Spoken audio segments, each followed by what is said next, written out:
खुद एक मुस्लिम महिला हूँ, मैं सिर्फ एक सर मैं माइनॉरिटी महिला हूँ। इस सदन में हम सिर्फ 2 महिलाएं हैं और उस नाते से मैं ये बात कहना चाहती हूँ कि इस बिल के माध्यम से मुस्लिम महिलाओं को कुछ नहीं मिल रहा है, ये हमें कुछ नहीं देना चाहते, तो इससे लाखों वक्फ की प्रॉपर्टी पर कब्जा किया जाएगा। इसलिए ये बिल मुसलमान की भलाई का नहीं बल्कि उनके वजूद और विरासत को मिटाने का बिल है। कागजों की कैद में बस नाम रह जाएंगे, वो जो हमारे थे सिर्फ दावे में रह जाएंगे। इस बिल के द्वारा मीठी ईद के जायके को कड़वा करना यही असली सौगाते मोदी था। बहुत धन्यवाद सभापति जी।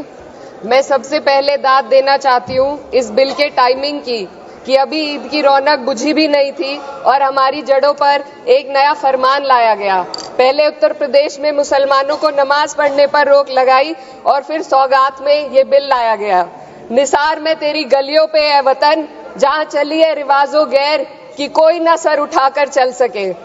मैं सभापति जी आपको ये बताना चाहती हूँ कि ईद के मौके पर एक विधवा महिला अपनी लड़की के साथ मेरे पास आई और उसने बताया कि वह एक वक्फ की प्रॉपर्टी में रहती है, वही उसके सर पर छत का काम भी करती है और उसकी रोजी रोटी भी वहीं से आती है। वो इस बिल को लेकर इतनी फिक्रमंद थी कि कहीं उससे वो उसकी संपत्ति ना छीन ली जाए। वो अकेली एक ऐसी महिला नहीं है, ऐसे लाखों लोग हैं जो वक्फ की गरीब महिलाएं जो वक्फ की संपत्ति से अपना रोजगार चला रहे हैं। और ये जो वक्फ बाय यूजर क्लॉज के हटाने से लाखों वक्फ की जायदाद अपना स्टेटस खो देंगी और लाखों लोग इसी तरीके के लोग सड़कों पर आ जाएंगे। वक्फ क्या है, वक्फ बाय यूजर क्या है? इसका ये मतलब है कि कोई जायदाद अगर सालों से दीन और भलाई के कामों के लिए इस्तेमाल हो रही हो तो वो खुद ब खुद वक्फ मानी जाएगी।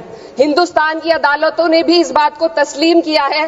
वक्फ बाय यूजर सिर्फ वक्फ बोर्ड को ही मिली कोई खास सौगात नहीं है, ये बल्कि सभी अन्य धार्मिक ट्रस्टों को परंपरा और यूज के आधार पर बिना किसी डॉक्यूमेंटेशन के धार्मिक चरित्र को डिक्लेयर करने का राइट मिला हुआ है। भारत के संविधान के आर्टिकल 13 क्लॉज 3 में कस्टम और यूसेज को कानूनी वैधानिकता प्रदान करता है। इसी आर्टिकल से वक्फ बाय यूजर भी निकला गया है। इस बिल के कानून बनने पर वक्फ बोर्ड तो इस प्रोविजन से हाथ धो बैठेगा, लेकिन अन्य धार्मिक ट्रस्टों को यह सुविधा जारी रहेगी।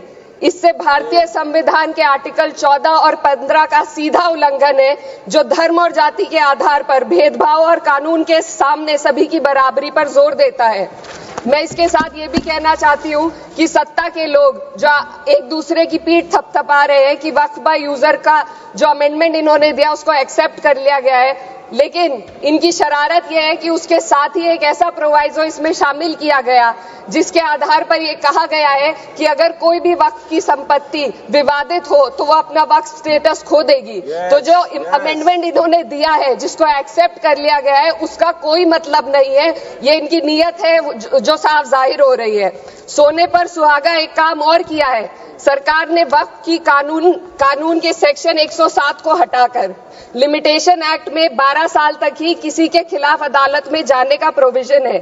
सेक्शन 107 में बोर्ड को लिमिटेशन एक्ट से राहत मिली हुई थी। वक्फ बोर्ड कभी भी अवैध कब्जाधारियों के खिलाफ अदालत जा सकता था।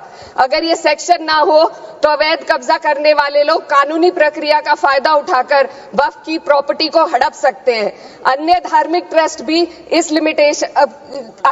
ट्रस्टों पर भी ये लिमिटेशन एक्ट लागू नहीं होती, तो फिर वक्फ बोर्ड के साथ ये सौतेला रवैया क्यों किया जा रहा है? धर्म को देखकर दोहरी नीति क्यों अपनाई जा रही है? सेक्शन 107 और वक्फ बाय यूजर को अगर एक साथ पढ़ा जाए तो इससे लाखों वक्फ की प्रॉपर्टी पर कब्जा किया जाएगा। इसलिए ये बिल मुसलमान की भलाई का नहीं बल्कि उनके वजूद और विरासत को मिटाने का बिल है। हिंदुस्तान में बहुत सारे धार्मिक ट्रस्ट हैं जिसमें उस खास मजहब के लोग शामिल होते हैं और उसका इंतजाम करते हैं, और ये बात समझ में आने वाली भी है क्योंकि जो व्यक्ति अपने मजहब के रीति रिवाज को जितना अच्छे से समझ सकता है किसी अन्य मजहब का व्यक्ति नहीं समझ सकता। आर्टिकल 26 क्लॉज 2 के तहत धार्मिक संप्रदायों को अपने मजहबी इदारों के एडमिनिस्ट्रेशन का हक देता है, लेकिन वक्फ बोर्ड के बारे में इसको उल्टा किया जा रहा है। Sir 2 minute sir please 2 minutes. सरकार इसे एक सेक्युलर बॉडी मान रही है और इसमें गैर मुस्लिमों को शामिल करने की बात कह रही है। आपके मुंह से सेक्युलरिज्म की बात सुनकर अच्छा लगा, लेकिन अगले ही पल ये भ्रम टूट जाता है क्योंकि आपको सिर्फ दान देने के लिए प्रैक्टिसिंग मुस्लिम का आपने क्लॉज डाला है, लेकिन बोर्ड में बैठने के लिए मुस्लिम होने की कोई आपकी क्लॉज नहीं है। तो इससे आपकी जो दोहरी नीति है वो साफ जाहिर होती है। ये वही सरकार है जिसने राम जन्मभूमि ट्रस्ट में ये लिख दिया कि जिला अधिकारी भी अगर होगा तो हिंदू होना चाहिए। कोई मुझे बताए कि वहां पर सेक्युलरिज्म का रस क्यों नहीं घोला गया? सर, आखिर में मैं अपनी बात को खत्म करने से पहले महिलाओं का मुद्दा बार बार उठाया जा रहा है। सरकार का कहना है कि बोर्ड में मुस्लिम महिलाओं को रिप्रेजेंटेशन देंगे। इस कानून से पहले भी मुस्लिम महिलाएं बोर्ड में मेंबर रह चुकी हैं और मिनिमम 2 का प्रोविजन था, उससे ज्यादा भी हो सकती थी। सर, मैं ये कहना चाहती हूँ कि सरकार ने महिलाओं के लिए ऐसा कौन सा नया काम किया जिसका ढिंडोरा सरकार का हर सदस्य पीट रहा है? इस बात की तायद अगर आपकी तरफ से कोई मुस्लिम महिला करती तो हम उसका यकीन भी करते, लेकिन अफसोस आपकी इतनी लंबी कतार में एक भी मुस्लिम महिला नजर नहीं आती है। सर, मैं खुद एक मुस्लिम महिला हूँ। मैं सिर्फ एक माइनॉरिटी महिला हूँ। इस सदन में हम सिर्फ 2 महिलाएं हैं और उस नाते से मैं ये बात कहना चाहती हूँ कि इस बिल के माध्यम से मुस्लिम महिलाओं को कुछ नहीं मिल रहा है। ये हमें कुछ नहीं देना चाहते, सिर्फ टोकनिज्म हमारे नाम पर बनाकर एक नैरेटिव मीडिया में चलाना चाहते हैं। तो ये बिल मुसलमान की भलाई का नहीं, उनकी पहचान को मिटाने का है। सर, अंत में मैं बस यही कहना चाहती हूँ कि कागजों की कैद में बस नाम रह जाएंगे, वो जो हमारे थे सिर्फ दावे में रह जाएंगे। इस बिल के द्वारा मीठी ईद के जायके को कड़वा करना, यही असली सौगाते मोदी था। बहुत बहुत